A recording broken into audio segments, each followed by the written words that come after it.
Our town is getting an airport. The relocation office sends people door to door to measure every house and negotiate compensation. But I wait 3 months, and nobody ever knocks on my door. I find out later that someone deliberately drew the demolition boundary to leave my property out. I storm over to confront Mayor Zheng. His answer? That's just how the plan is. Nothing I can do. My neighbors laugh at me. Good luck living in that dump forever. I say nothing. Instead, I take every penny I have saved for half my life, pull it all out, and take out a loan on top of it. I pull together 10 million yuan. 6 months later, my old house becomes a 10-story building with a sign that reads, Cloud's Edge Hotel. The sign on the door, no entry for non-guests, becomes the most striking sight near the entire airport. The moment news of the airport breaks, our little Anning town is never peaceful again. Compensation payouts, resettlement housing, a brand new future, that's all anyone talks about. White vans stamped with relocation office crawl back and forth on the dirt roads. Workers carry measuring tapes and notebooks, going door to door to measure, record, and negotiate. My name is Marcus Fu. I live at the far east end of town, in a 2-story house that has seen better days. After my parents died young, I have been the only one here. On the first day, the relocation office van drives right past my door without stopping. I figure they must be starting from the west end of town, and haven't gotten to me yet. By the end of the first week, my neighbor Auntie Lee has already reached a deal, reportedly a very nice sum. She can't stop smiling. Every time she sees me, she calls out, Marcus, yours must be coming soon, right? I smile and nod. By the end of the first month, households on the east side start signing agreements one by one. Soon, every wall in town is sprayed with a red demolition mark. Except mine, which stays plain gray and untouched. My stomach starts to drop. 2 more months pass. Most families in town have already moved out. A sense of dread slowly creeps through me. I walk to the town government office and find Mayor Zheng. He's on the phone, and when I push the door open, he barely looks up. What do you want? I step forward. Mayor Zheng, I want to ask about the airport relocation. Why isn't my house included? Mayor Zheng slowly sets down the phone and pulls a large planning map from his drawer. He points at it. See for yourself. I lean in. My heart sinks. The demolition boundary on the map cuts like a blade, running right along the edge of my courtyard wall.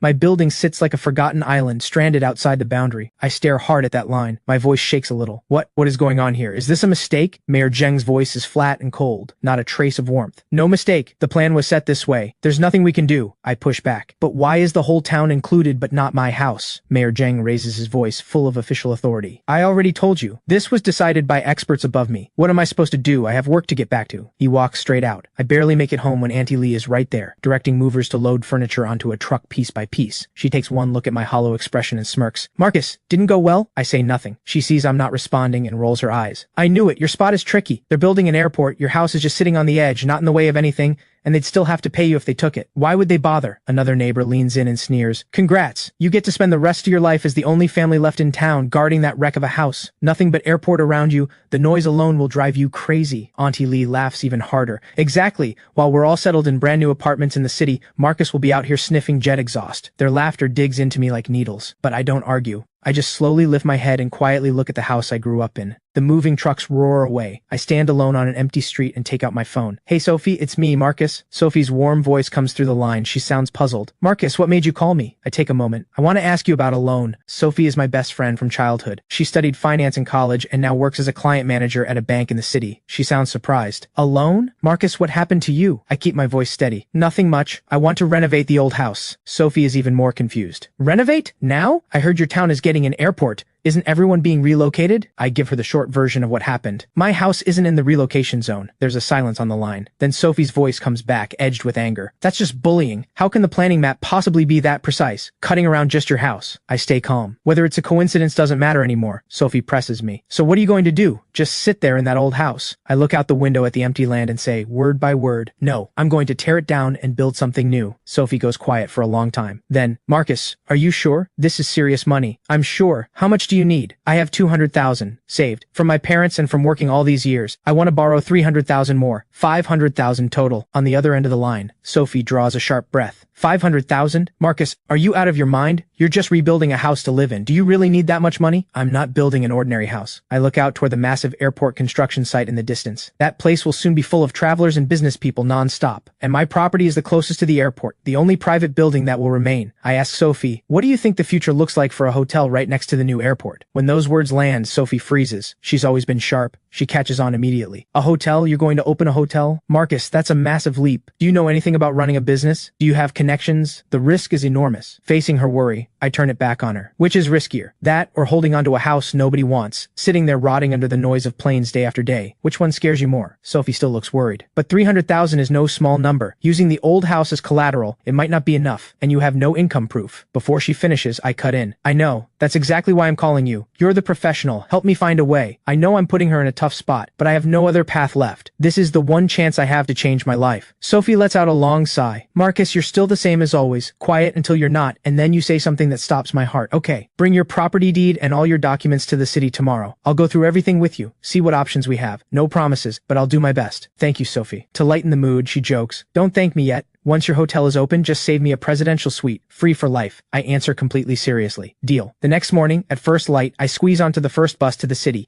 carrying all my hope with me. The moment we meet, Sophie is already scribbling through my documents, making call after call, taking me through department after department. When the bank's reviewers see my property deed, the one left outside the demolition boundary, they all look at me like I've lost my mind. From where they sit, this island property surrounded by an airport is a risk that is completely off the charts. I explain my business plan again and again, but they look at me, this calm, quiet young man, and their eyes are full of doubt. During that stretch of time, there are several moments when I feel like I'm about to break. Sophie keeps me going. She not only helps me sharpen the business plan, she walks me through how to talk to the bank's people, and even uses her own personal connections, taking the branch manager out to dinner. A week later, just when I'm nearly out of hope, Sophie calls. On the other end, her voice is tired, but lit up with excitement. Marcus, it's approved. I can't hold back. Really? Really, she says, excited. 300,000, funds within a week. I gave the branch manager my personal guarantee, pushed your project as this year's priority innovation pilot, and that's what finally convinced him. I hold the phone and can't speak. Tears come without warning. Sophie, thank you. Sophie laughs and says, you big dummy, why are you being so formal with me? I promise her, once the money comes through, dinner's on me. She laughs. Skip the dinner. Just get your hotel built. I'm waiting for that presidential suite. I hang up and walk to the window, watching the massive airport construction site already rumbling to life outside. 1 week later, my phone buzzes. 300,000 yuan has been deposited to your account. I stare at that string of zeros and take a long, slow breath. 500,000 in total. Not just everything I own. It's every chip I have. I say to myself, Marcus, there is no way back. And I answer myself, win. Only win. The day after the money arrives, I contact the best architectural firm in the city and hire the most reputable construction crew in town. The crew's foreman is Uncle Zhao, a straight-talking man. He takes one look at the old house and scratches his head. Marcus, you really want to tear this down and start over? Yes, Uncle Zhao. He follows up. And what do you plan to build? Because I'll tell you, with the whole area turning into airport, living in a regular house here isn't going to be comfortable. I pull out a blueprint. Uncle Zhao, don't worry. I already had it designed. Uncle Zhao takes the blueprint, glances at it once, and his eyes go wide. Good lord. 4 stories, a basement, and a viewing terrace? You're building yourself a mansion. I answer calmly. Not a mansion, a hotel. Uncle Zhao's jaw drops. A hotel? The workers behind him are just as stunned. Same look on their faces as those bank reviewers. Uncle Zhao can't help himself. Marcus, you're serious? Out here in the middle of nowhere? I point at the dusty construction site in the distance. This won't be the middle of nowhere for long. That right there is going to be the busiest spot in all of Anning Town. Uncle Zhao looks at the certainty in my eyes and goes quiet. He stares at the blueprint for a long moment. Then he looks up and checks the location of my property. Something shifts in his eyes. Then he slaps his knee. I get it now. Marcus, your brain is something else. This is getting there first. He gets excited. Everyone thinks this spot is worthless, but if you actually build a hotel here, this place becomes gold. People get off a plane, they're tired, they're worn out. Who doesn't want a place to rest right away? Your hotel is the first thing they see when they open their eyes. I'm a little surprised Uncle Zhao catches on so fast. I ask, Uncle Zhao, will you take the job? Uncle Zhao thumps his chest without hesitation. Of course I'll take it. Why wouldn't I? A job this interesting. You'd search a long time to find one. Don't worry. Whatever the blueprint says, that's exactly what I'll build. Clean, solid, top to bottom. The day the bulldozer rolls into the yard, it's loud. Neighbors who haven't left yet come running to watch. When they see the courtyard that held all my childhood memories collapse under the bulldozer's iron arm, they gasp. Marcus has completely lost it. A perfectly fine house just tore it down. What is he thinking? I heard he brought a lot of money. Wants to build some fancy place. Auntie Lee stands there with her arms crossed and sneers. A fancy place? I think he's just got more money than sense.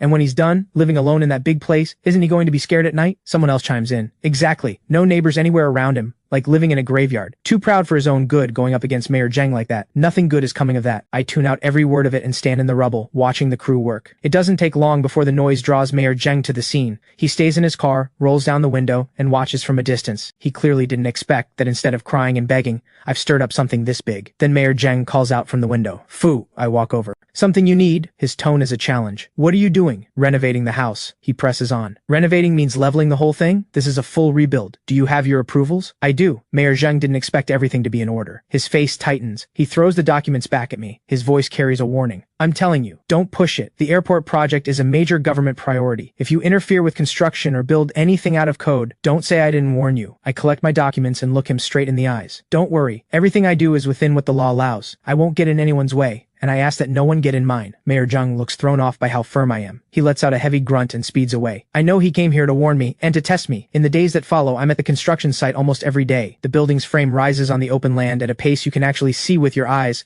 climbing higher day by day. The first month, the foundation and basement are done. The second month, the main structure is topped off. Finally, when the last load of concrete is poured onto the fourth-floor roof, Uncle Zhao sets off a string of firecrackers in excitement. I stand on the rough concrete of the rooftop terrace, looking out at the land below. In the distance, the outline of the airport grows clearer by the day. My hotel and the airport seem to be running a silent race. Who will be ready first? On this very day, I'm on site going over the exterior details with the designer when a convoy of enforcement vehicles comes screaming in. The doors open. Over a dozen people step out, wearing uniforms from different departments. Leading them is a middle-aged man. Mayor Zheng walks just behind him wearing a faint smirk. The man's voice is sharp and hard. Who is in charge here? I step forward. I am. He flashes his badge. We are the Joint Enforcement Team. We've received complaints that there are serious code violations here, major safety hazards, and environmental violations. My stomach drops. I know trouble has arrived. Mayor Zheng stands to the side and says nothing, but his gloating eyes say everything. I face them calmly. All our permits are legal. Our work fully meets national standards. Legal or not isn't for you to decide. Inspect everything. Go over every inch. Don't miss a corner. His team fans out immediately, flooding my site. Some check fire safety, some measure noise levels, some collect air samples, some flip through our construction logs. Uncle Zhao and the workers are stunned. They want to push back, but I hold them off. Let them look, because I know exactly what this is. Mayor Zheng's payback. The more pressure there is, the more I cannot afford to lose my head. The whole afternoon, the site is locked in a standstill. The harassments keep coming. These rebar spacings look off. Get a measuring tape. Your dust control is not up to standard. That's a fine. Where's the food service health permit? Let me see it. Mayor Zheng keeps leaning over to whisper something in the man's ear, and the two of them keep shooting hostile looks my way. I stay quiet throughout, using my phone to record their every move and every face clearly. By the time the sun is almost down, they have turned the site inside out. Finally, they huddle together, and the middle-aged man delivers his verdict. After a thorough inspection this afternoon, your site is largely up to code. He clearly hates saying those words. My heart finally unclenches, because I knew. From the moment I decided to build this hotel, I made every detail airtight. I hired the best construction supervisor, required a compliance certificate for every batch of building materials, and followed the blueprint exactly every step of the way. My goal was to build something nobody could find fault with. Mayor Zheng looks like he just bit into something sour. He clearly didn't expect someone my age to be this airtight. But then the man shifts his tone. However, taking into account that your site is right next to a major government priority project, given the special circumstances, to ensure everything is absolutely secure, we are ordering you to suspend work for 1 week for a full self-inspection. Uncle Zhao is the first to snap. On what grounds? We have 0 violations. What gives you the right to stop us? The man's face goes stern. This is an order. Refuse and we revoke your construction permit. But I look at that smug, slick face of his and I suddenly smile. Mayor Zheng,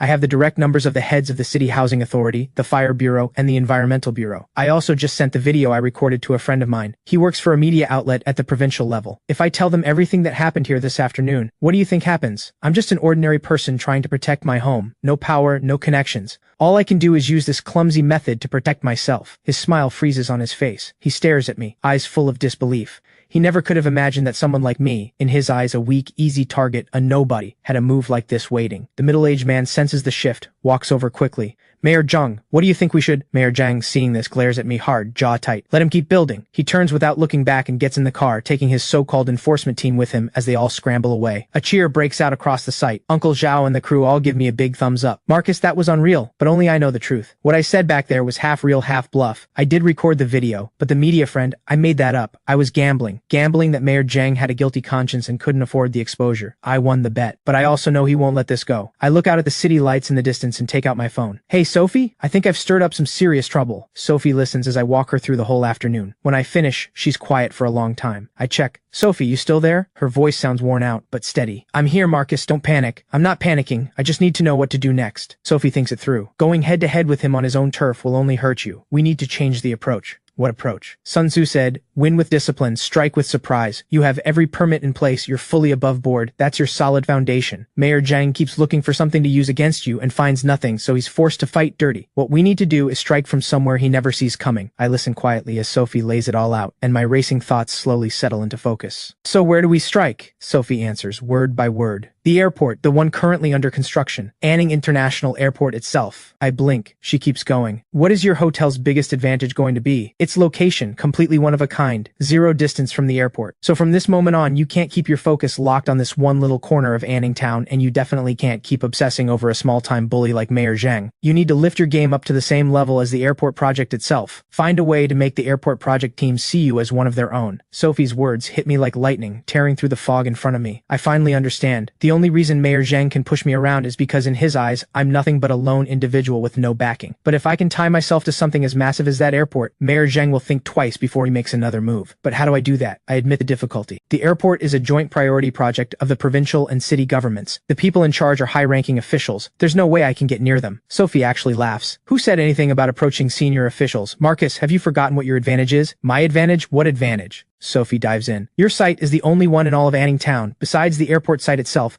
with a large crowd of workers on it. How many workers are on that airport site? Thousands at least. Where do they eat? Where do they sleep? Where do they buy things? From what I know, to hit their deadlines, the site runs on a closed management system. The workers' daily life is honestly pretty miserable. Very limited options. And you're right next door. The moment she says it, I get it. You mean I should go after their business? Sophie's voice carries a spark of excitement. It's more than just business. This is your best way into the airport project. Use your site to open a small temporary service area, a small shop, an open-air food stall, maybe even an outdoor movie screen. Low investment, but it will immediately solve the most pressing daily problems for those workers. What you're offering isn't just products. It's convenience. It's care. When thousands of workers all feel grateful to you, how do you think the project leadership will see you? They'll see you as someone with vision, someone with backbone, a genuine partner, an ally who helps keep their workers settled and their operation running smoothly. Once that happens, your hotel won't just be a lonely building anymore. It becomes part of the airport project's support system. Will Mayor Zhang dare come after you then? Will he dare go up against the whole airport project? I gripped the phone, shaking with excitement, speechless for a long moment.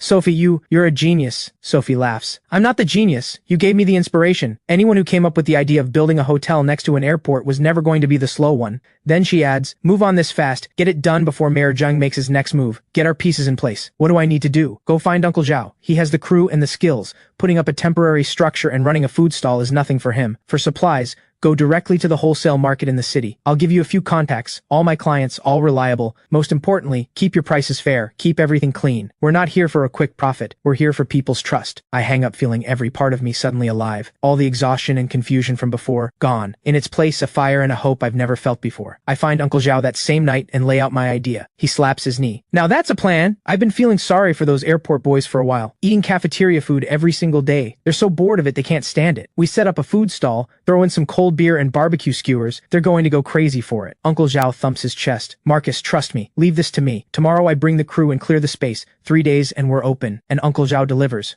3 days later, a massive bare-bones food area built with steel pipes and corrugated metal panels takes shape. I name it the pit stop. Fuel for the workers and fuel for me. Meanwhile, Mayor Zhang's people have been watching from the shadows. They see us putting up a food stall instead of the hotel and can't figure it out. On opening day for the pit stop, I put together a small ceremony, writing big characters in red paper and posting them at the entrance. First 3 days, half price on all food and drinks. I also have Uncle Zhao send a few workers over to hand out flyers at the airport site entrance. Evening comes, the sky still half light, when the end of shift bell rings. Hundreds and hundreds of workers pour out through the gate like a wave. Most of them are coated in dust, exhausted to the bone. When they see our side blazing with lights and catch the smell of grilling meat and stir-fried drifting through the air, they stop dead. Someone calls out, "What's that place over there? Why is it so busy? Looks like some kind of restaurant, something called the Pit Stop." Someone says, "Let's go check it out." The first customer is a young guy. Still looks like a kid. "Hey, is it really half price here?" I smile. "Really?" He orders, "Give me a twice-cooked pork rice bowl, and 2 eggs on the side." "Coming right up." I head into the kitchen myself, and in no time at all, I set a steaming, heaping bowl in front of him. He stares at the mountain of pork on top, eyes wide. Before long, a second customer arrives, then a third,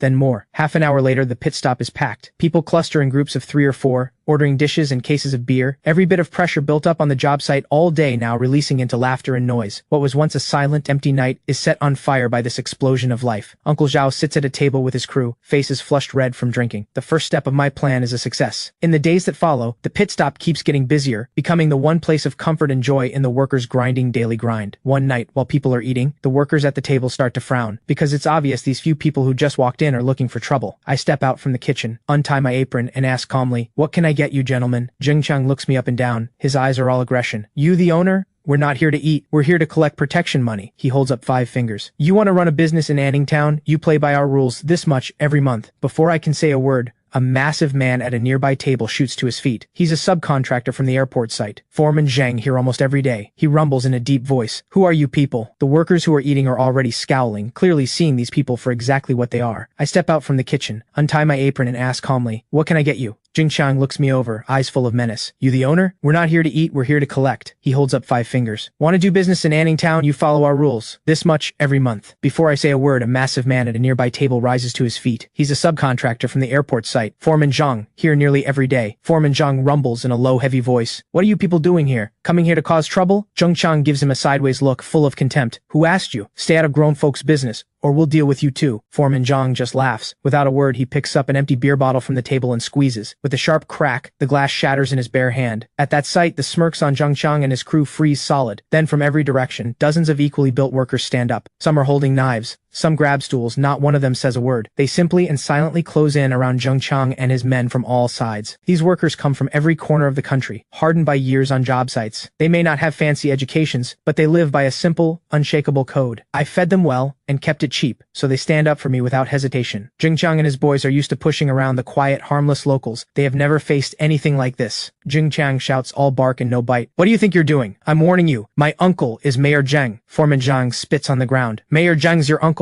What's that make your dad, the emperor? Get out of here before we move. Zheng Chang tries to spit out a few more threats, but sees the circle growing tighter and completely folds. He bolts with his boys, half stumbling over each other, yelling, let's go. A roar of laughter bursts through the crowd. I watch Zheng Chang's pathetic retreat, then look back at all these workers who stood up for me without being asked, and feel a wave of warmth rising in my chest. I walk over and bow deeply to Foreman Zhang. Zhang, and everyone here, thank you. Foreman Zhang waves it off like it's nothing. Thank us for what? We just can't stand that kind of scum. Boss Fu, this place is under our protection now. Anyone who comes after you again answers to every single one of us. The moment those words land, the entire room responds as one. That's right. Answers to all of us. In that moment, I stand in the middle of the crowd looking at face after face, simple, honest, real, and the feeling is beyond words. Meanwhile, from a distance, Mayor Zheng watches his own nephew get chased away like a dog, trembling with rage. He is starting to realize this situation has slipped out of his hands, and that I, the person he never once took seriously, the orphan he looked right through, have grown wings he never saw coming. Not far away, my 4-story building stands complete, waiting only for its outer finish. I have already known for a long time what I will call it, Cloud's Edge Hotel. I make myself a quiet promise. Everyone who ever looked down on me will have to look up just to see where I am. After Zheng Chang and his crew slink away, the energy inside the pit stop reaches a peak it has never hit before. Foreman Zhang slaps a stack of cash on the table. Boss Fu, if you think we're not worth your time, take it back. We helped you not because we wanted something from you. We helped you because you're a young man who dared to stand up to those people. That takes guts, and we respect that. I can't refuse them, so I take it. But I know what I've really gained is worth far more than any amount of money. What I've gained is people's loyalty. Word reaches the Anning Airport Construction Authority quickly. At first, they're alarmed. Thousands of workers gathering at an uncontrolled private location is a major security concern in their eyes. Apparently, the project office holds an emergency meeting that same night. Someone proposes shutting the pit stop down entirely and forcing all the workers back into the closed site. The construction head pushes back hard. If we lock them in by force, the tension just keeps building until something blows. After a long back and forth, a compromise emerges. Instead of treating it as a threat, why not turn it into a controlled partner? Not long after, an SUV bearing the Anning Airport Construction Authority plate pulls up to my site. A man in his 30s steps out and walks straight toward me, politely but directly. Are you Mr. Fu, the owner? I look at him carefully. I am. He extends his hand. Hello, my name is Director Chin. I'm the Deputy Director of Logistics for the airport project. Could I have a few minutes of your time? I hesitate, but ultimately agree, and we sit down at an empty table inside the pit stop. I pour him a cold tea. Director Chin, what can I do for you? He smiles warmly. Mr. Fu, relax. I'm not here to cause trouble. I'm here to talk business. I blink. Business? Director Chin adjusts his glasses and gets straight to it. Yes, after careful consideration, our leadership unanimously agrees. Your pit stop has made a genuinely positive contribution to the smooth progress of our project. We are truly grateful that you have given our workers a place like this. I am completely caught off guard. I had braced myself for another confrontation. Director Chin reaches into his briefcase and pulls out a document. We would like to sign a formal cooperation agreement. Our authority officially designates your pit stop as Anning International Airport's designated Service Zone Number 1. We will provide you with an official plaque and a monthly operating subsidy. We have only one requirement. My heart starts racing. What requirement? Director Chin looks at me, eyes completely sincere. Guarantee food safety, keep prices stable, make sure the workers eat well and eat happy. Mr. Fu, we know your current prices leave almost no profit. The subsidy is there so you can keep doing this long term. You hold down the rear for us and we can focus on building. I look at the agreement on the table. I look at the word cooperation printed on it. My eyes start to sting. Sophie's strategy, that brilliant move to win with surprise, has played out in a way I never could have imagined. I'm not just an ally of the airport project now. I'm their officially recognized partner. I agree. I pick up the pen and sign. Director Chin puts the agreement away with a satisfied smile. Mr. Fu, it's a pleasure. From now on, if there's ever anything you need or anyone gives you trouble, call me anytime. I see Director Chin off and immediately call Sophie. Sophie, we did it. Sophie laughs on the other end. I knew you would. Marcus, remember this. When you can offer people value they simply cannot turn down, you stop being someone people step on, and you become someone everyone wants on their side. From now on, your game is on a whole new level. And sure enough, the very next day, a brand new blue sign goes up at the most visible spot on the pit stop, with 2 lines of large text: Anning International Airport Project Designated Service Zone, authorized by the Anning Airport Construction Authority, Logistics Division. That sign is like a general's battle standard in ancient times. The moment it goes up, the whole energy of the pit stop shifts. Workers look at that sign and stand a little taller. Coming here is no longer just eating and drinking. It's an officially recognized benefit. And just like that, I go from a controversial outsider to a businessman with full government backing. I can feel Mayor Zheng's eyes, always watching, pulling back noticeably after that sign appears. For at least the week that follows, not a single incident. The site and the pit stop enjoy a rare calm. But I know this is only the quiet before the storm, because someone like Mayor Zheng never just lets things go. And sure enough, trouble comes creeping back a week later in a way I didn't see coming. One morning, old Lee, the truck driver who delivers pork to me, shows up looking miserable. Boss Fu, I'm sorry, but today's delivery might not make it. My stomach lurches. What happened, old Lee? He lights a cigarette, takes a long drag, and sighs. Don't even ask. I went to pick up the goods before dawn, and halfway here the town's transport authority pulls me over.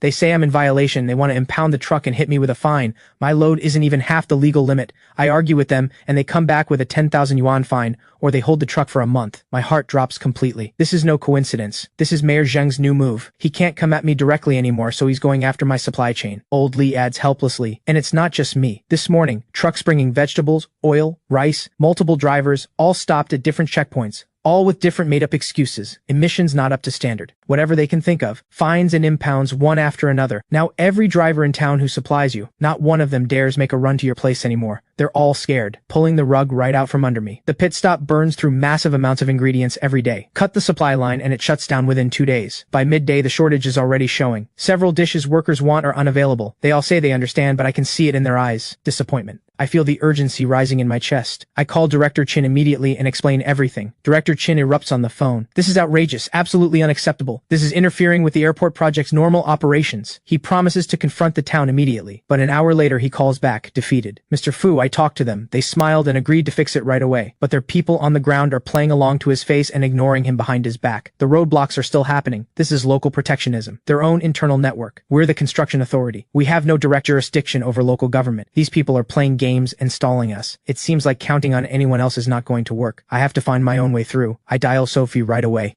Sophie, I need a favor. Do you still have those wholesale market contacts you gave me? Sophie comes back immediately. Of course. What's going on? I walk her through Mayor Zheng's move and the bind I'm in. Sophie is quiet for a few seconds. That's ruthless. He's trying to back you into a corner. Marcus, what's your plan? Sourcing from the city, that's a long haul. The cost is going to jump significantly, and you don't have a truck. I can rent one, or buy a used one. The extra cost doesn't scare me. The subsidy Director Chin provides is enough to cover it. The most important thing is that I need to own my supply line. I refuse to have anyone's hand around my throat again. Sophie's voice carries real respect. Good. That's the spirit. That's you. Now listen, don't worry about the truck. I have a client in the used vehicle business. I'll have him find you something solid and reliable. I'll handle the paperwork. And I'll front the money. Don't stress about it. I'll also reach out to the market and make sure they hold the best stock for you, at the best wholesale price. Marcus, all you need to remember is this. Anning Town is a small pond. Mayor Zheng is a big fish in it, but take him out of that pond and he's nothing. What you need to do is plant your roots in the open sea. Sophie's words hit me like lightning. I had been so focused on how to fight him on his own ground, when I could simply go around him and build on a much bigger stage. 2 days later, a worn blue pickup truck pulls up to my site. Sophie has driven it over herself and puts the keys in my hand. You do have your license? I answer confidently. Of course. Got it in college. Just haven't driven in a while. Sophie smiles. It's a tough truck, just drive it. She opens the cargo bed, completely loaded, and laughs. I swung by the market on my way here and picked up your first batch of supplies. Check the quality. I look at that truckload of fresh ingredients. I look at Sophie, dusty from the road. Something tightens in my throat. Sophie. She immediately puts a hand on my shoulder. All right, enough of that. Start unloading. The workers are waiting to eat, and when your hotel opens, just save me a few presidential suites. That evening, the pit stop serves a fuller spread than ever before. When the workers find out I drove dozens of kilometers to the city and back myself to bring them this food, every single one of them is stunned. Foreman Zhang walks up to me holding a bowl of liquor, face flushed red with emotion. Boss Fu, in my whole life I haven't bowed down to many people. You're one of them. For what you did, we're with you. The pit stop is home to all of us. Anyone who touches our home answers to us. Hundreds of workers shout in unison. Anyone who touches our home answers to us. In this moment, I know Mayor Zheng's plan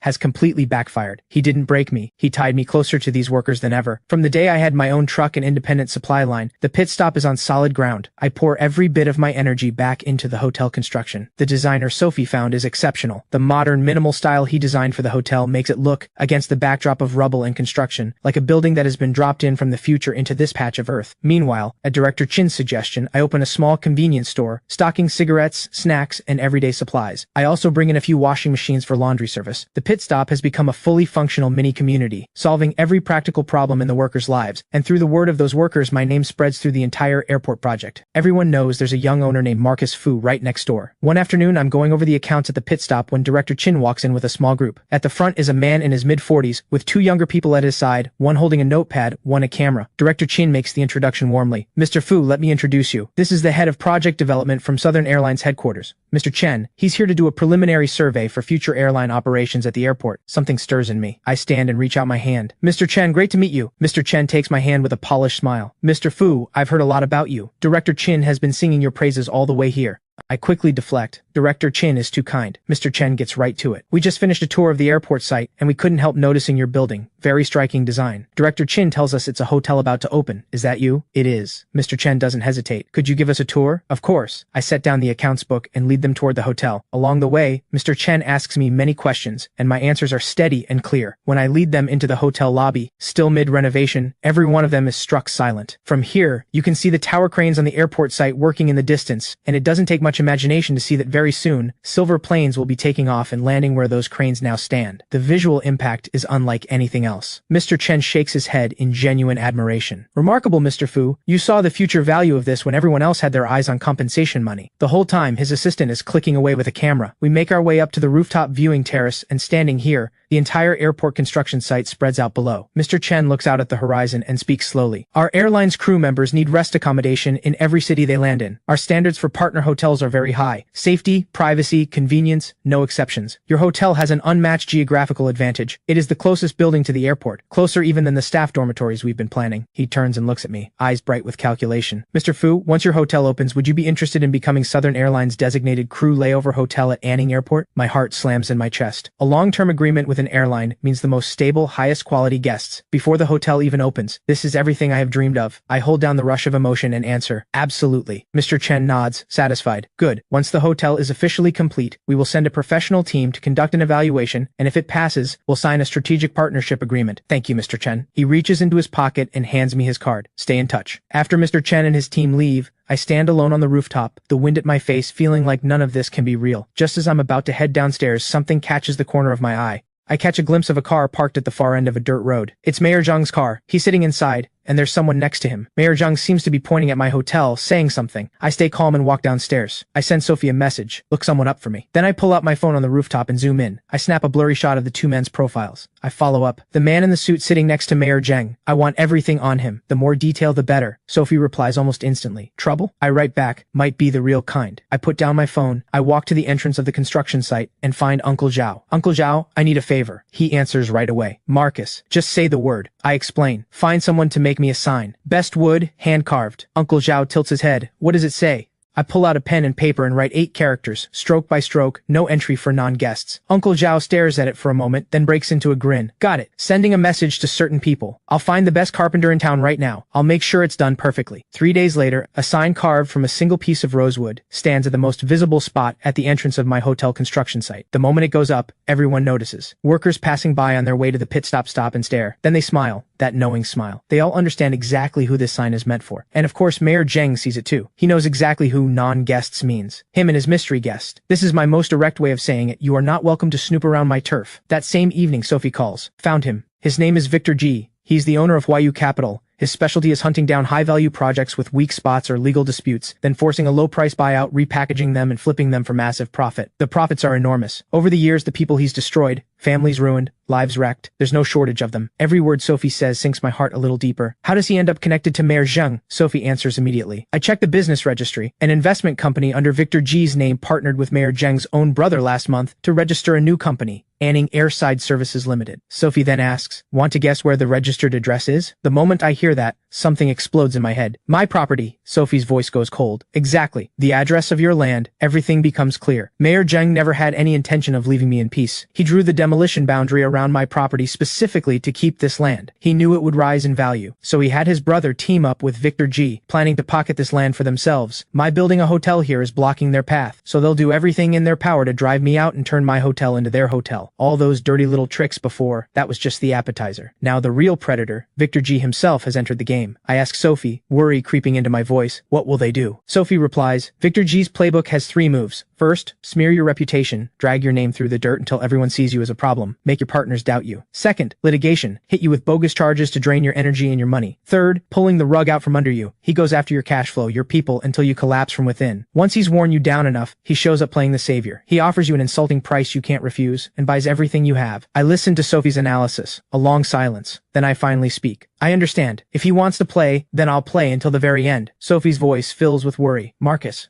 Sophie, I say, keep watching Victor G and every move that new company makes. I want to know his plan at every step. Also, I'm going to push the Southern Airlines deal forward as fast as I can. I need a powerful, official ally at my back. And my hotel has to open as fast as possible. Once I start generating cash flow, I can outlast him. I say it all in one breath. Sophie lets out a long sigh. Marcus, you've really grown up. I look out the window at the no entry for non-guest sign. I had no choice. This world doesn't care about tears. If you want to survive, you have to become a harder fighter than your enemy. Victor G's attack comes faster and harder than I expected. Overnight, local forums across Anningtown and several city-based social media accounts are flooded with harsh, carefully worded articles. The headlines are designed to shock. The illegal cancer next to the airport. Who gave him the right to defy city planning? Where did a young man get $500,000? The hidden truth behind Cloud's Edge Hotel. Safety warning. A hotel less than 300 feet from the runway could be a deadly risk to future flights. In these articles, I'm painted as a greedy, shadowy figure willing to endanger the public for profit. They hint that my loan is dirty, even suggesting backroom deals with the bank and airport. Sophie and Director Chin are dragged into it by implication. The articles spread like a virus. People in Anningtown were already jealous and curious about me. Now they're buzzing. See, how does a kid like that pull this off? Someone's backing him for sure. Well, now it's blown up. Let's see how he gets out of this one. Auntie Lee is practically glowing. She shares the articles in the neighborhood group chat and adds her own spin. This is what happens when someone rises above their station. Disaster follows. The backlash reaches the Anning Airport Construction Authority fast. Director Chin calls me right away, his voice tight with urgency. Marcus, have you seen those articles online? The leadership here is taking this very seriously. There's a lot of pressure. My voice stays calm. I've seen them, Director Chin. Don't worry, I'll handle it. The truth speaks for itself. I hang up. Before I can even catch my breath, Uncle Zhao storms up to me, furious. Marcus, this has gone too far. What happened, Uncle Zhao? He fires back. Some company from the city, Redfield Construction, just sent people to our site asking for my senior workers by name. They're offering double pay with full benefits. A few of the younger guys are already thinking about it. My stomach drops. I find the workers who are wavering. I don't yell at them. I just look at them. Steady and quiet. Everyone wants better for themselves. I get it. If you want to go, I won't stop you. I'll pay every cent you're owed. But whoever walks out that door, Cloud's Edge Hotel will never be open to you again. I turn and walk away. The young workers stand there, frozen, staring at each other. In the end, not one of them leaves. They may not be the most loyal people in the world, but they can read the room. They know who is building something real and who is just here to tear it down. Uncle Zhao's crew holds together, but new trouble hits immediately. The next day, I receive a court summons. A green tech company I have never heard of is suing me for 1 million yuan, claiming construction noise and light pollution are damaging their precision equipment,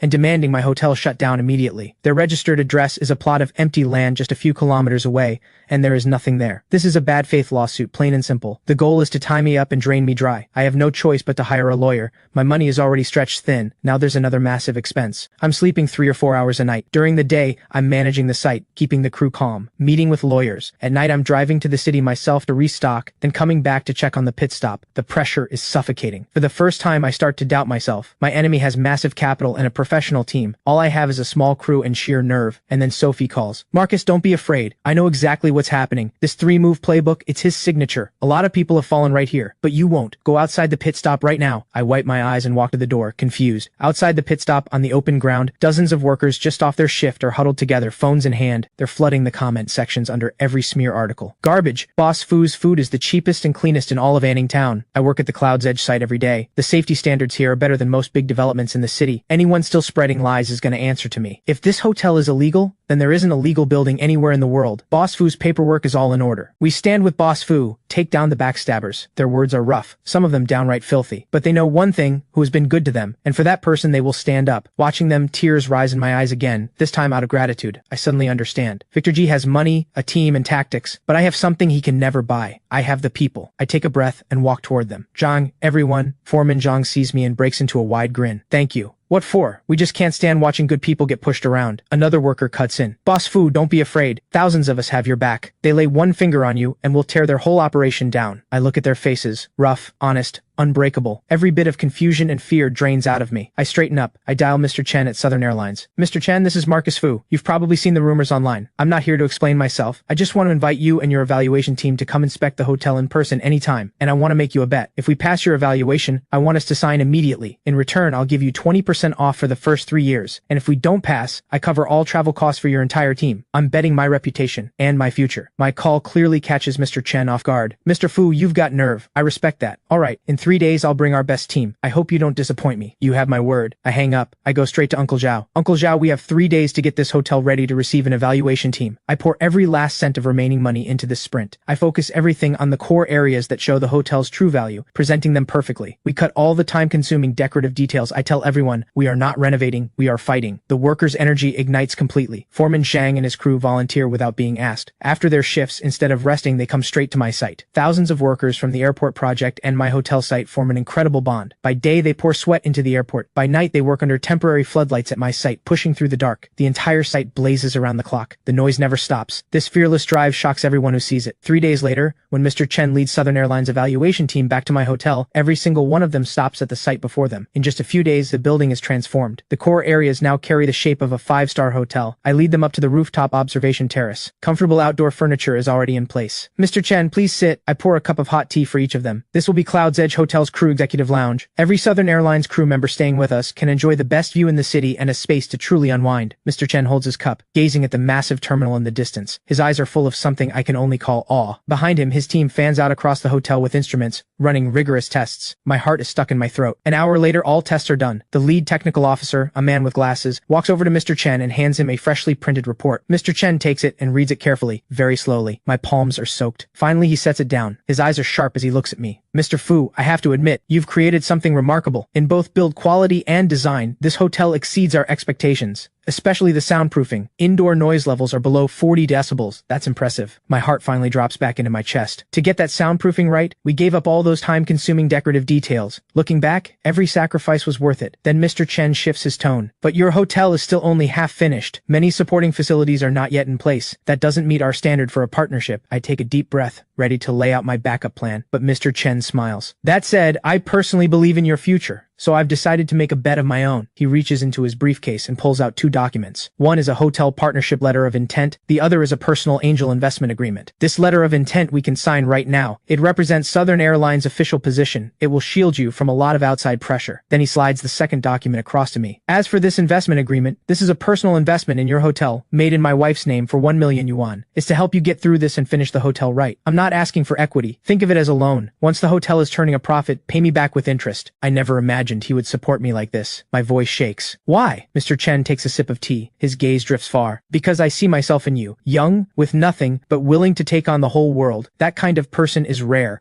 I don't want to watch your dream get strangled in the cradle by dirty money. My eyes sting. I stand and bow deeply. Mr. Chen, thank you. I, Marcus Fu, give you my word. I will never betray your trust. That afternoon, on the rooftop of my half-finished hotel, I sign the 1,000,000 yuan agreement. The moment my pen lifts from the page, a message from Sophie arrives. Victor G has started aggressively buying up shares in our bank on the secondary market. He's trying to force me out. I read the message, then look out at the horizon. I know, the real battle has finally begun. Mr. Chen's 1,000,000 yuan investment hits like a shot of adrenaline, pumping life back into my nearly drained cash flow. But Sophie's message lands like a bucket of ice water poured straight over my head. I know that Sophie only became a target because of me. I dial her. It rings a long time before she picks up. Her voice is drained. Marcus, I'm in a meeting. Make it quick. Are you okay? Did he? Sophie cuts me off, forcing a casual tone. I'm fine. Just normal business back and forth. Don't worry about me. I can handle it. Just build your hotel. That's the best thing you can do for me. Someone like Victor G lives and dies by results. If your project succeeds, if it proves my judgment was right, the old men on the board won't have a leg to stand on. I know she's trying to comfort me. Victor G is using his deep pockets to squeeze the entire bank. His goal is to force them to sacrifice Sophie, the one who approved my loan. I speak quietly into the phone. Sophie, I'm sorry. A silence on the other end. Then she says, we're friends. I didn't help you as an investment. I helped you because I trust you. Stop overthinking it. Stay on the plan. Remember, when you win, we all win. I've got to go. She hangs up. Friends. Trust. Those two words pressed down on my chest like a weight I can't lift. I cannot lose. Not just for the hotel. Sophie's future and Mr. Chen's trust are on the line too. I walk back to the site. Uncle Zhao and the workers are waiting anxiously. When they see me, they all ask the same thing. Marcus, what did Southern Airlines say? I push down every emotion and let a smile reach my face. They're impressed. They're signing a partnership letter of intent with us. A cheer erupts across the site. Yes, all that hard work finally paid off. I watch the joy on their open, honest faces. Right then and there I announce, double pay this month for everyone who pushed through the sprint, and a red envelope bonus for every airport worker who came to help. The next day, Mr. Chen wires the 1 million into my account. At the same time, Southern Airlines legal department sends over the signed, stamped letter of intent. With Southern Airlines official backing, the rumors about shady money and illegal construction collapse on their own. I call Director Chin right away. Director Chin, I'd like to hold a press conference under the name of the Anning Airport Construction Authority. Director Chin pauses. A press conference? About what? The official unveiling of Cloud's Edge Hotel, and the vision for a three-way partnership between the hotel, the airport, and Southern Airlines. I want every major media outlet in the city, even the province, in that room. In front of everyone, I'll lay out the full story of how this hotel was built and put Southern Airlines' letter of intent and every legal permit on full public display. Director Chin catches on instantly. You want to use their own weight against them and flip the whole narrative. I say it one word at a time. Yes, I'm done playing hide and seek. I'm putting every card on the table. If they want to make me famous, then I'll be famous on my own terms. Director Chin goes quiet for a long moment. This is a risk for him too. If anything goes wrong at the press conference, he carries the consequences. But finally, he makes his choice. All right, I'm with you. The airport project needs a partner like you. Anning Town's growth needs this kind of energy. I'll handle the media. We'll use the construction authority's conference room 3 days from now. Marcus, let's win this thing together. 3 days fly by. Director Chin's connections run deep. He brings in nearly every major media outlet in the city. At 10 in the morning, the press conference begins. I take a deep breath and walk to the podium. Members of the press, honored guests, good morning. My name is Marcus Fu, and I'm the founder of Cloud's Edge Hotel. I know there have been a lot of rumors online recently. Some say I'm mysterious, some say my money isn't clean. Others say my building is a cancer next to the airport. I'm standing here today to tell you all, none of that is true. I'm just an ordinary kid from Anning Town. My parents passed away when I was young. They left me this old house. When the entire town was cleared for demolition, my home alone was drawn outside the demolition boundary. I didn't make a scene. I just felt fate left me here for a reason. I took everything my parents left me, borrowed $300,000 from the bank, and put together $500,000 to start. I tore the old house down and rebuilt from scratch. I wanted to turn an abandoned ruin into a hotel that could serve the new airport. I named it Cloud's Edge, hoping it would rise like a plane, toward the clouds, toward something higher. My voice is steady. No drama, no performance, just facts. The story of how one young man fought with his bare hands to protect his home and chase his dream. The room goes quiet. Many reporters set down their pens and just listen. I go on. Every cent of my money is clean. The friend at the bank who approved my loan is now facing unfair attacks because of her professionalism and integrity. I look out at Sophie in the crowd. She's sitting in an inconspicuous corner, eyes slightly red. Every step of my construction is fully legal and above board. The person who oversaw the quality of my build is Director Chin of the Anning Airport Construction Authority. Director Chin gives me a nod, his eyes full of encouragement. And my hotel is no cancer, because I have already reached a preliminary strategic partnership with Mr. Chen of Southern Airlines. I turn and point to the backdrop behind me, and the letter of intent mounted on the wall. This place will become the most welcoming home away from home for Southern Airlines crews. The moment I finish, the room erupts. An official partnership with Southern Airlines. This is the biggest story of the day. Every accusation looks hollow next to that document. I gesture to Uncle Zhao and Foreman Zhang in the front row. I look out and say clearly, I have no mysterious background, just a heart that wants to do something for the place I grew up. What keeps me going is this land I love, the leaders who have supported me, the partners who believed in me, and the workers who bled and sweated alongside me. Then the press conference opens for questions. A male reporter stands up and fires a sharp question. Mr. Fu, you mentioned that your contact at the bank is being pressured because of you. I've been told that a company called Huayu Capital is currently staging a hostile acquisition of the bank where your contact works.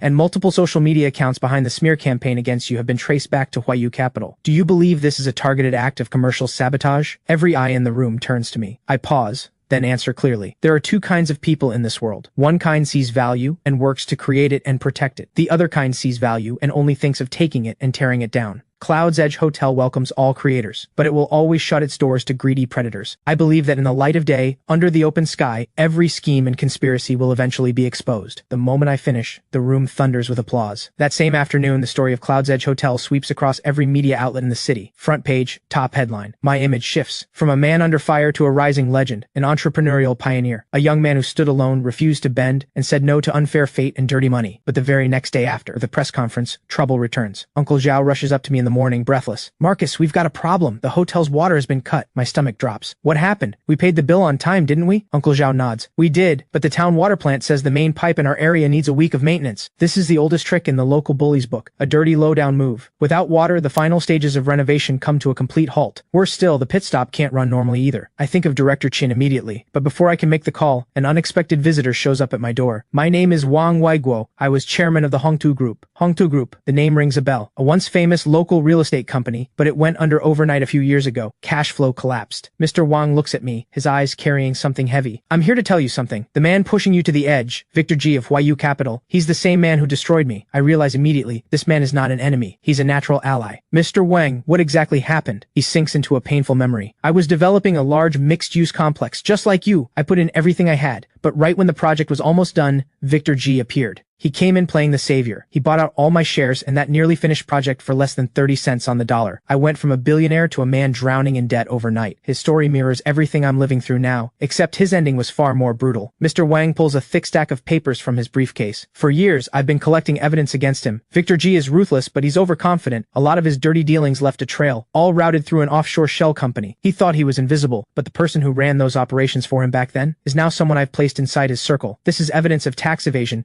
records of illegal asset transfers, and proof of bribery. Any single one of these is enough to bury him. I stare at the stack of papers. My breathing quickens. This isn't evidence. This is a blade aimed straight at Victor G's throat. Mr. Wang, if you have all this, why haven't you reported it? He gives a bitter shake of his head. No use. I tried. But Victor G's network runs too deep. A bankrupt old man like me can't make a ripple. Everything I submitted disappeared without a trace. He lifts his eyes and looks straight at me. But you're different. You have the airport project and Southern Airlines behind you. You have an audience they can't ignore, influence they cannot shut down.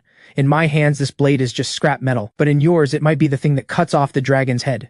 I take the heavy stack of papers. My hands tremble slightly. I understand now. Mr. Wang hasn't come asking for my help. He's come to place his last hope for justice in my hands. Just then, Director Chin calls. Marcus, I already know about the water. I've spoken to the city leadership. The mayor is furious. He's personally involved. Don't worry. Within half an hour, water and power will both be restored. Also, the Municipal Discipline Commission's investigation team has moved into Anningtown. The first person they want to talk to is Mayor Zheng. I grip the papers in my hand and listen to Director Chin's voice, my chest full of everything at once. I know, the moment to strike back has arrived. I look up. My eyes are set. I make the promise. I'm taking this blade, and I give you my word. Justice may be slow, but it always arrives. The news of the Municipal Discipline Commission moving into Anningtown spreads faster than the water notice ever did. Mayor Zhang is called in for questioning, and doesn't come out for 5 full hours. When he does, every trace of his former arrogance is gone. Half an hour later, clean water flows from the taps at my site. That night, I lock myself in my office and read through Mr. Wang's documents again and again. Victor G's crimes run far deeper than I imagined, horrifying in scope. Tax evasion, illegal asset transfers, bribery. Any one charge could put him away for life. But I know handing this over to the commission alone isn't enough. Victor G's roots go too deep, his network too tangled. I have to nail him in a way he can't wriggle free from, with evidence so airtight there's no room for argument. So I call Sophie. Sophie, I need you to connect me with a provincial media outlet, completely trustworthy, serious reach. Sophie catches on immediately. You're going to expose him? I look out the window. Mayor Zhang's office building sits dark in the night. No, I'm going to put him on trial. There's a producer at the provincial TV station's Focus and Expose program, a senior from my university, a man of principle. He has zero tolerance for corruption in the financial world. Their show is the highest rated investigative program in the province. Nobody they go after walks away clean. He's the one. I pull one sheet from the stack. It's a clear record of Victor G manipulating stock prices through an offshore shell company, nearly 100 million yuan in illegal gains. I don't play all my cards at once. Against a fox like Victor G, you peel the layers back one by one, like an onion, making him feel the slow, creeping dread. I send the document by encrypted email to the Focus and Expose team. No name, just one line at the end. This is only the beginning. 2 days later, the show airs on schedule. The title hits like a punch. The 100 billion capital conspiracy, Victor G's secret empire. The episode moves like a thriller, armed with hard data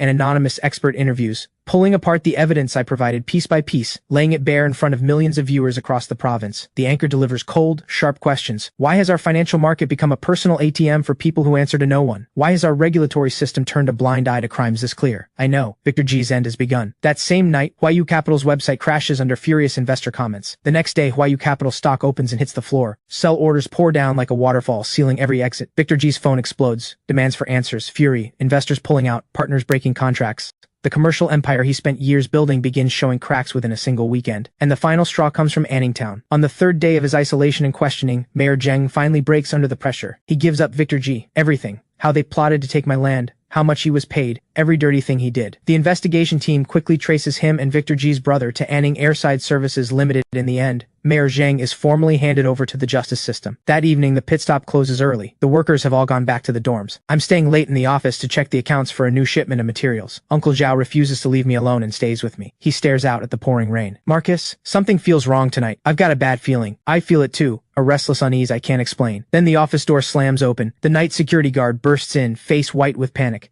Boss, Uncle Zhao, we've got a problem. A gang just showed up, all carrying weapons. They're smashing everything and beating anyone in their way. We can't hold them back. Uncle Zhao shoots to his feet, grabbing the shovel by the wall. These guys actually want to die. My blood runs cold, but I force myself calm. Uncle Zhao, call the police. The guard shakes. No time. They smashed all our phones. Looks like they want to destroy the whole site. I know instantly. This time Victor G is playing for real. These are not random thugs. They're hired professionals. Their goal is maximum damage, a serious accident. If the site is wrecked or someone dies, my hotel is finished for good. I make the call in an instant. Uncle Zhao, take your people and hold the main gate. Don't fight them head on, just stall. Marcus, what about you? I'm going for backup. I step outside. The sound of shattering glass and shouting reaches me from the hotel building. A dozen figures in black swing knives and iron bars, tearing apart the glass curtain wall I just had installed. Then, blinding headlights flare up behind me. An unlicensed black van is racing straight at me. They want to kill me. My mind goes blank. In a split second, Foreman Zhang throws himself at me from the side. He shoves me clear. Boss, run! Foreman Zhang's body is thrown through the air like a rag doll. The van doesn't stop. It accelerates and vanishes into the rainy dark. I scream, scrambling to his side on hands and knees. Zhang! He looks up at me, weak, but still smiling. Go, get out of here! My tears in the rain blur together. I can't go. If I go,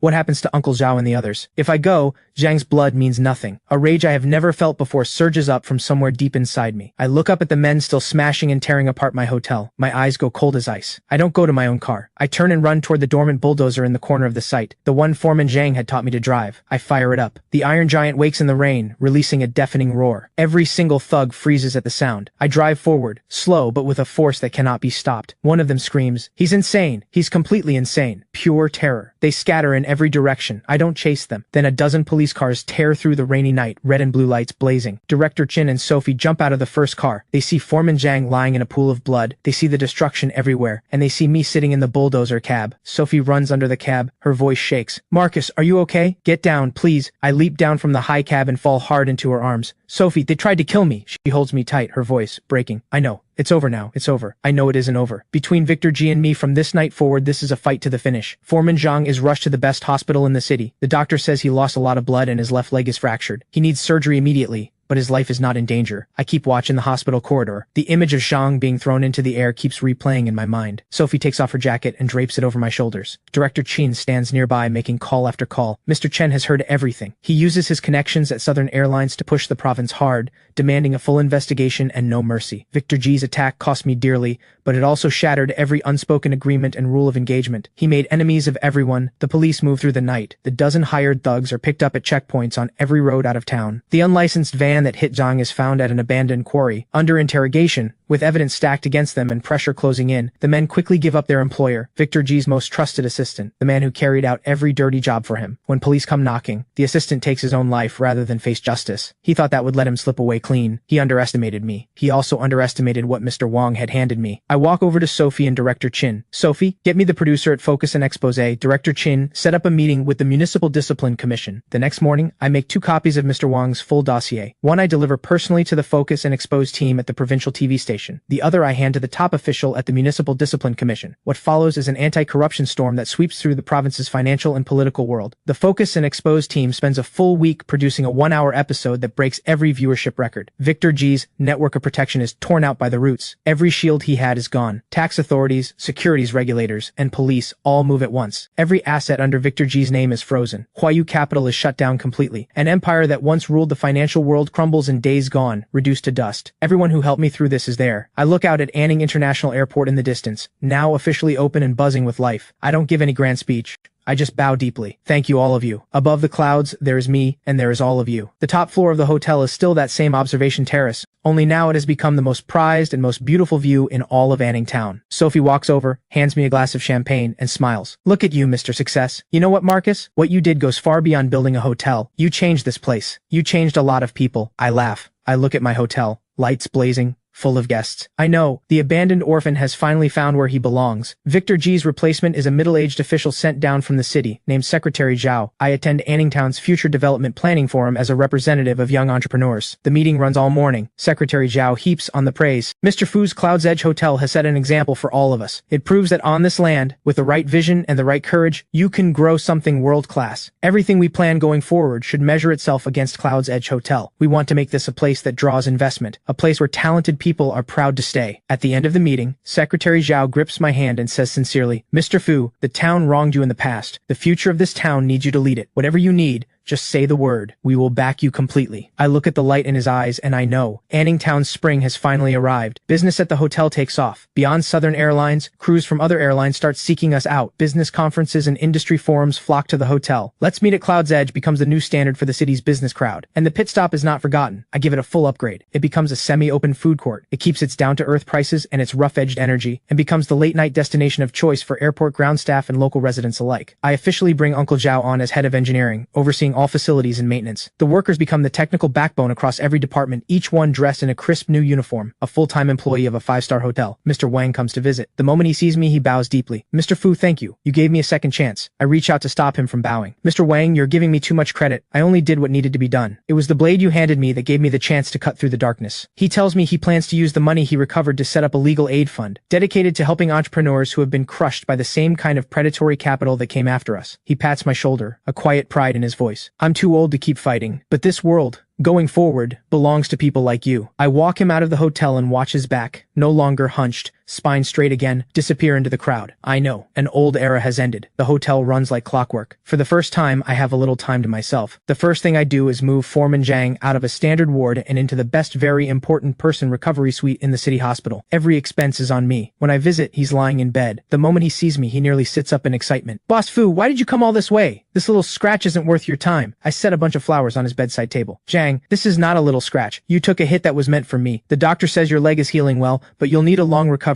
Rest here and don't worry about a thing. Your pay keeps coming and every medical bill is on me. This man who never complains, this tough northern man, chokes up like a child. Boss Fu, it was worth it. I pat his shoulder and say, from now on, I'll be the one protecting our home. After I leave the hospital, Sophie calls. The Cloud's Edge hotel loan she approved has become a celebrated success story at the head office. Far from facing any punishment, she's been given an exceptional promotion, the youngest branch manager in the bank's history. She laughs on the phone. Mr. Fu, are you free tonight? I want to take you to dinner. Where did you have in mind? The presidential suite at Cloud's Edge. That evening, I have the kitchen prepare the finest dinner possible and send it up to the presidential suite on the top floor. That's the room I've kept reserved for Sophie, never listed, never available to anyone else. From the terrace, you can see the entire airside new district at night. When Sophie sees me arrive, she smiles. The view here is still the best anywhere. I grin. Of course it is. Whose place do you think this is? We don't talk about work. We don't revisit the terrifying things we've been through. We sit like two old friends who haven't seen each other in too long, drinking tea, talking about nothing in particular. Then she looks at me very seriously. Marcus, do you remember? When you decided to build the hotel, I told you, once it opened, you'd owe me a lifetime stay in the presidential suite, for free. I nod. I'm making good on that promise. Sophie laughs at herself. Honestly, I was joking back then. At the time, I thought you'd lost your mind. 500,000 yuan to build a hotel. In the ruins, everyone else had fled. I didn't believe you could actually pull it off. I helped you because I couldn't stand watching you lose everything. I was even prepared to cover part of the losses myself. I listen quietly, without a word. She goes on. You turned an impossible dream into something real. You're so much stronger than I ever imagined. She stands up and walks to where I'm sitting. So today I want to change my request. I don't want the presidential suite anymore. I look up. I look at her face. Close enough to touch. My heart picks up. Then what do you want? She doesn't answer. She just leans in slowly and kisses me.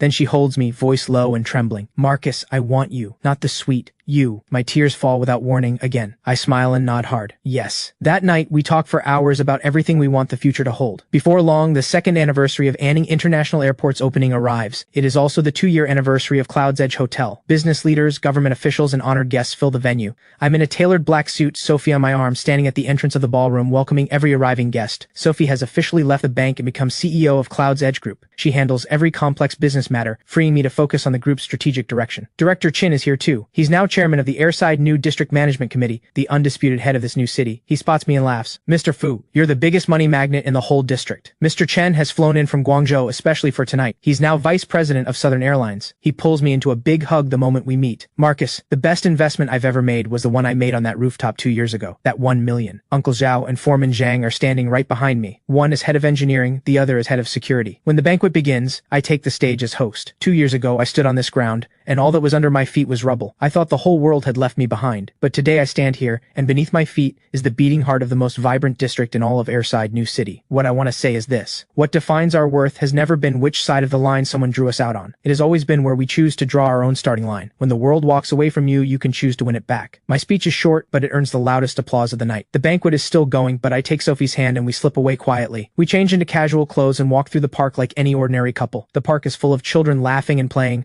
older people walking and stretching. I spot a familiar face. Auntie Lee, pushing her little grandson on the slide. She sees me too. Her expression stiffens. You've really made it big now. Before, I ran my mouth too much. Please don't hold it against me. I shake my head without a second thought. It's all in the past. Her grandson runs over and stares up at me, curious. Auntie Lee quickly says, "This is the pride of our new district, Mr. Fu from Cloud's Edge Hotel. When you grow up, be just as successful as him." I smile, pull a candy from my pocket, and hand it to the boy. We walk on. We reach the spot where my old home once stood. Now it's part of the hotel. A beautiful open garden. Sophie and I settle close together on a bench in the garden. Far in the distance, a massive plane is slowly descending, landing on the runway, its light streaking across the night sky like a falling star. Sophie turns to me. "Marcus, have you ever had any regrets?" I look at the plane touching down smooth and steady. I look at the 10,000 lights glowing in the distance. I look at the person beside me, the one I love, and I say quietly, "Not once."